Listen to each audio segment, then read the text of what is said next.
Estamos de volta com o programa Direção Espiritual. Muito obrigado pela sua participação. Boa noite, seu Christian. Christian voltou de férias. Não sabemos quanto tempo ficará, então a gente aproveita a presença dele. Mandar um abraço para o seu Francisco de Assis, que é o pai do Christian. Mora em BH, não? Angatuba, São Paulo. Seu Francisco, um grande abraço, que Deus abençoe muito o senhor. E parabéns pelo filho querido que o senhor tem. Christian, muita gente mandando abraço para você também, por onde eu passo.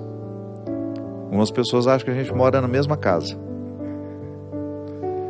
Lembrando, gente, que nós estamos aqui, o nosso site www.filhodocel.com.br, para você ter a oportunidade de comprar símbolos religiosos, como essa pulseira. Nós estamos lançando essa semana também uma coleção muito bonita. Não está aqui não, porque eles não tiveram tempo de mandar as peças para Taubaté para eu mostrar aqui no programa, mas tem uma coleção muito bonita, muito especial de Nossa Senhora Aparecida. Então entre lá no site. Essas pulseirinhas que eu estou mostrando aqui fazem parte da coleção Prata Light, que são preços bem mais acessíveis para você fazer parte dessa grande corrente, que é uma forma que nós estamos tendo de ajudar o lar da Tia Socorro, lá em Mosqueiro, no Pará.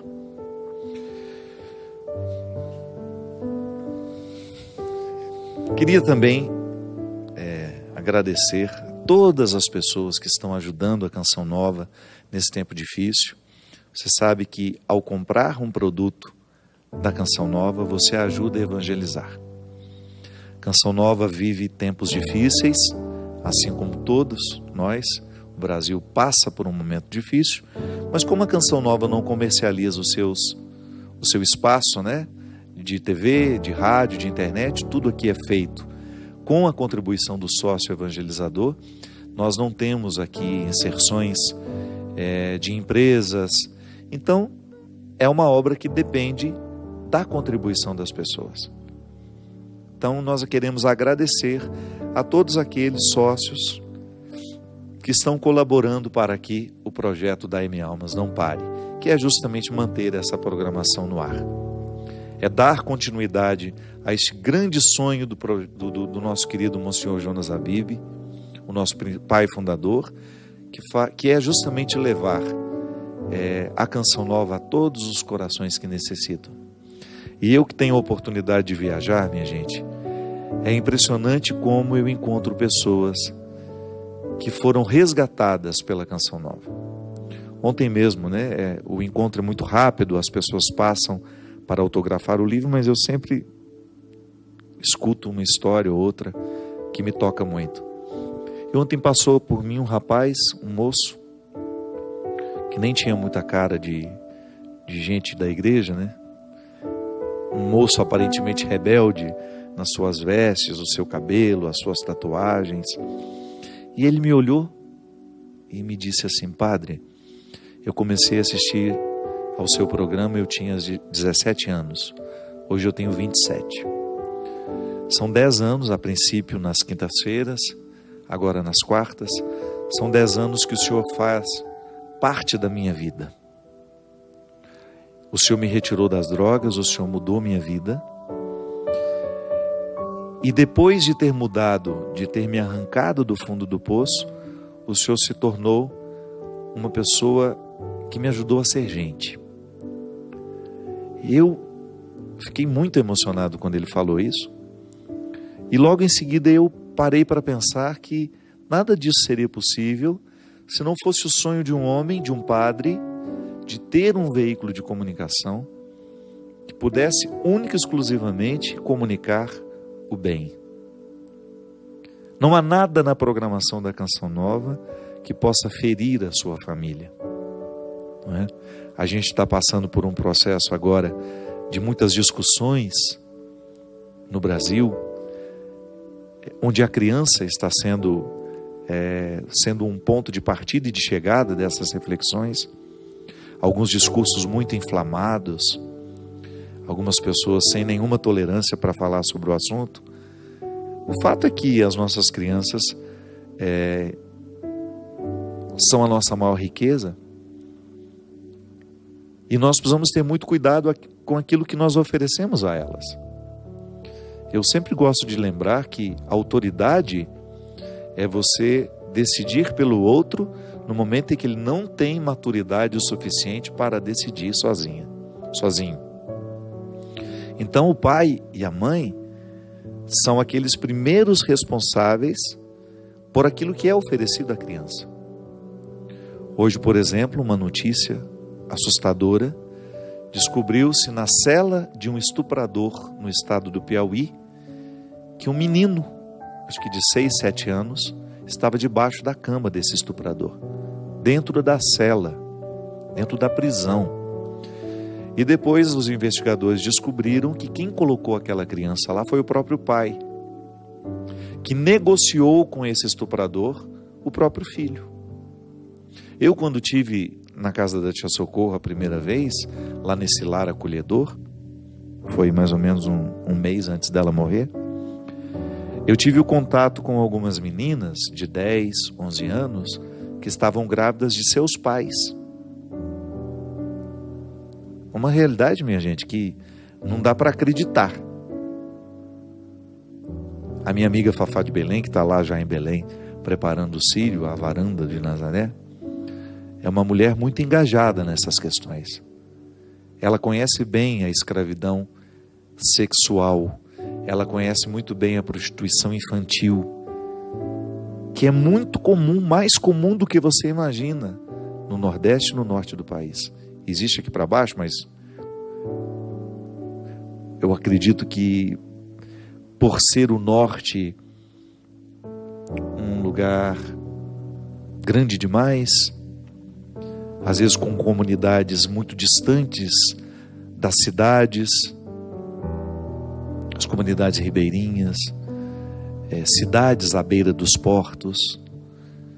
Recife, por exemplo, uma cidade que existe um índice muito alto de prostituição infantil. Então é muito triste. Lá no lar da tia Socorro eu conheci uma menina que foi estuprada pelo pai, desde muito pequenininha, e depois começou a ser vendida pelo pai e pela mãe. Eles cobravam R$5 por programa. Então, aquela menina com 6, 7 anos já era uma prostituta. Sabe como foi o desfecho da história?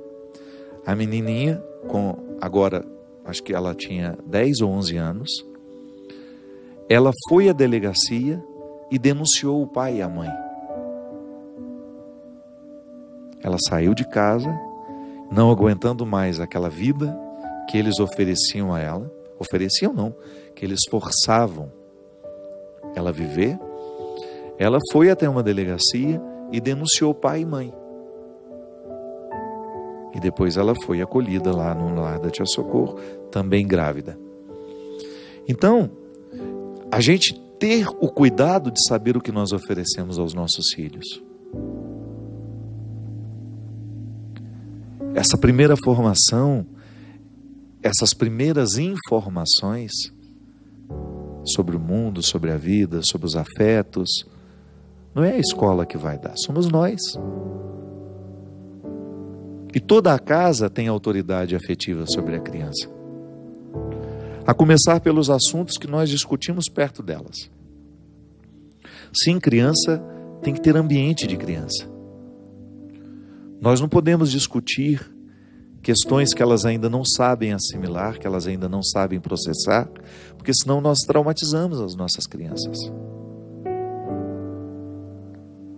É assim quando morre alguém, né?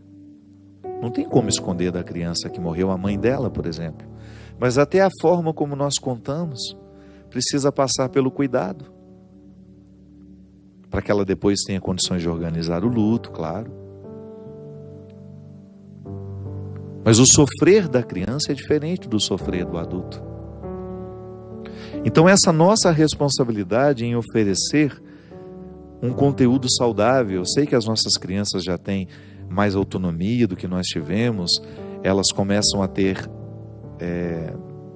muito mais autonomia, mais cedo, a autonomia vem mais cedo nos dias de hoje. Você já vê crianças manipulando celulares, manuseando, né, meios de comunicação, e nem sempre existe um cuidado de saber o que essa criança está vendo. Hoje, por exemplo, a pedofilia, eu não sei as estatísticas, mas eu creio que a maioria dos casos acontece e começa através da internet. Claro, nós podemos ter um pedófilo dentro de casa, porque durante muito tempo pensou-se que padre era o principal pedófilo da sociedade. Sim, muitos casos envolvendo padres. Mas as estatísticas nos mostram que o maior número, né, o grande número de pedófilos são parentes da criança. Esse grande número vem de parentes. São pessoas próximas que têm uma autoridade afetiva sobre a criança. Então o nosso cuidado, ele deve ser redobrado, porque é uma experiência de amor, né? Cuidar. Eu não tenho como ser pai, ser mãe, se eu abro mão da minha autoridade. Eu sempre digo isso. As pessoas querem casar, mas elas não querem mudar as suas vidas. Elas querem continuar vivendo como vivem. Então não se casam, vocês não são obrigados a se casarem. Ninguém é obrigado a ser mãe. Ninguém é obrigado a ser pai. Mas a partir do momento que se tornam, é natural que venham responsabilidades que você não pode abrir mão de exercer. Diferente de um homem solteiro. Colocou um filho no mundo, você terá de viver a experiência da permanência com ele. Acompanhar, para você ter autoridade. Porque a autoridade, ela não vem somente pela imposição. Sim, vem também pela imposição. Eu sou seu pai, ponto final. Mas depois disso, se não se desenvolve um vínculo, eu preciso entender, a criança precisa entender que aquilo que nós estamos dizendo é fruto do amor que nós temos por ela. Fruto da preocupação que nós temos por ela. Educar é justamente caminhar na direção dessa maturidade. Nós vamos amadurecendo juntos. Então a criança começa a perceber que a autoridade do pai é favorável ao seu crescimento, que a autoridade da mãe é favorável ao seu crescimento. Não há possibilidade de nós educar uma criança sem a gente dispensar tempo para essa educação. Então nós queremos, volto a dizer, queremos ser pais, ser mães, mas nós não queremos modificar a nossa vida, não. Aí então a gente delega às babás, aos professores. E você? E o seu papel? Não vai exercer? Não vai proteger? Porque também a proteção é um direito da criança. Nós precisamos protegê-las. Protegê-las de tudo aquilo que possa desvirtuá-las. De tudo aquilo que possa ser uma agressão para aquela fase da vida. Eu acho interessante porque nós lidamos com muita naturalidade com a erotização das nossas crianças. Elas ficam erotizadas antes da hora. Por causa da música, por causa da televisão, por causa da cultura que entra dentro dos nossos meios de comunicação e que são absorvidas. Então, às vezes, músicas que têm um vocabulário extremamente agressivo à infância já estão sendo cantadas por elas. Músicas que são para adultos. Não tem mais como, não tem como esquecer isso. A infância tem uma simbologia própria. Há lugares especiais para as crianças, claro. Eu, por exemplo, se eu vou pregar um retiro e se eu vou tratar um conteúdo que vai exigir concentração, eu não posso ter criança dentro do retiro. Não é um ambiente para elas. É um ambiente para adultos. Então a gente também não pode esquecer que há ambientes específicos para crianças, com músicas preparadas para elas. É claro, elas participam do nosso mundo. Eu levo a minha filha, eu levo meu filho, mas eu preciso ter muito cuidado para não oferecer um mundo adulto demais e que ela não tenha ainda condições de absorver. Isso é proteger, né? É você ir dando aos poucos as informações para que ela possa ir assimilando. O próprio contato com a sexualidade é muito bom que desde pequenininha a criança lide com naturalidade com a sua sexualidade, para que depois ela fique menos vulnerável aos pedófilos, aos abusadores, para que depois ela não ache normal ser tratada ou ser abusada. Sim, tudo isso são formas que nós temos de proteger, de ir dando esse alimento afetivo que vai estabelecendo a autoridade. A autoridade se estabelece assim, através do permanecer. Eu escuto, eu percebo, eu acompanho. Então a Canção Nova é uma proposta assim, de não oferecer nada. Graças a Deus aqui não tem nada. Se você ligar a programação às 2 da manhã, se estiver começando um programa, você vai ouvir a frase: este programa é livre para todos os públicos. Graças a Deus. Nada, absolutamente nada que possa fazer mal, que possa prejudicar quem nos assiste. Eu sei que o discurso religioso mal feito também faz mal. O discurso da exploração, quando ensinam um Deus carrasco, quando esquecem de falar deste Deus amor e fala somente do Deus do dízimo. Deus me livre, Deus nos livre disso. Deste Deus comerciante, né? Que vem de graça, se passar debaixo dessa porta, se passar debaixo daquela, se comprar isso, se comprar aquilo. Mas graças a Deus aqui na Canção Nova a gente não tem isso não. Pode até ter um momento em que alguém peça uma doação, mas sem barganha. Pede a doação sabendo que você está compreendendo que aqui o seu dinheiro ajudará a manter a obra de evangelização. Só isso. Mas a nossa programação é livre para todos os públicos, sempre. E a gente faz de tudo para que a programação, que é livre para todos os públicos, possa acelerar nos corações que nos assistem essa conversão. É urgente, minha gente. O mundo está vivendo um caos. A violência crescente. Nós estamos necessitados de discursos que nos façam bem, que nos acordem, que nos libertem daquelas correntes antigas, preconceituosas, que muitas vezes nos chegaram através do discurso religioso, que nos tornem mais ativos. Sim, mais reflexivos. Um discurso que possa acordar as nossas consciências, que a gente fique mais atento ao significado do permanecer, até o nosso posicionamento no mundo, como é que deveria ser a conduta cristã nos dias de hoje, para um mundo tão marcado pelos ódios, pelas discussões. Como que nós, cristãos, somos chamados a participar dessa discussão? Porque nós também não precisamos ficar omissos.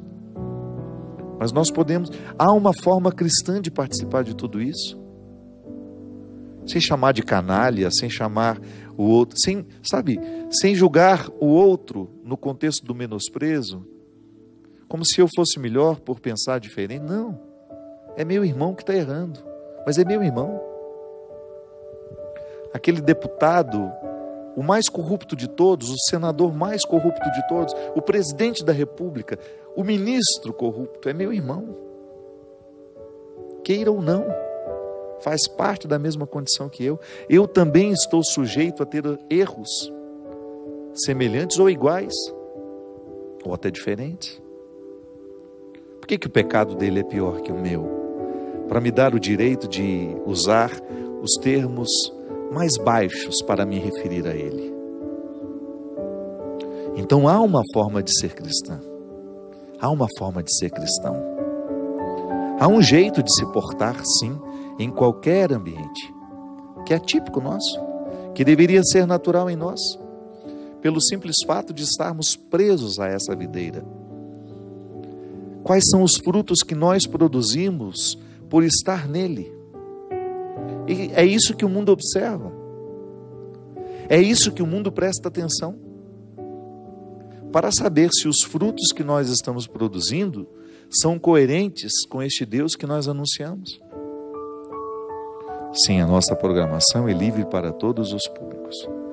E nós queremos que todos estes que nos assistem, possam poder recolher alguma coisa de bom aqui. Porque nós estamos todos muito sedentos.